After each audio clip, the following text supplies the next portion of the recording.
আসসালামু আলাইকুম রহমতুল্লাহি ওবারাকাতু। কবি আল মাহমুদের লেখা একটি কবিতা আবৃত্তি করছি।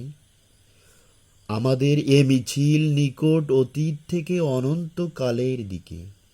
আমরা বদর থেকে উহুদ হয়ে এখানেই শত সংঘাতের মধ্যে শিবিরে এসে দাঁড়িয়েছি। কে জিজ্ঞেস করে আমরা কোথায় যাব? আমরা তো বলেছি আমাদের যাত্রা অনন্তকালের দিকে। উদয় ও অস্তের ক্লান্তি আমাদের কোনো দিনেই বিহ্বল করতে পারেনি। আমাদের হাতে একটি মাত্র গ্রন্থ, আল কোরআন। এই পবিত্র গ্রন্থ কোনো দিন কোনো অবস্থায় কোনো তৌহিদবাদীকে থামতে দেয়নি। আমরা কি করে থামি?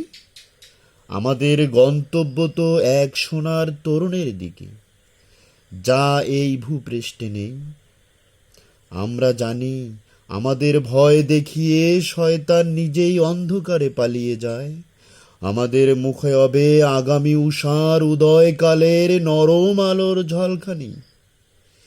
আমাদের মিছিল ভয় ও ধ্বংসের মাঝে বিশ্রাম নেয়নি, নেবে না।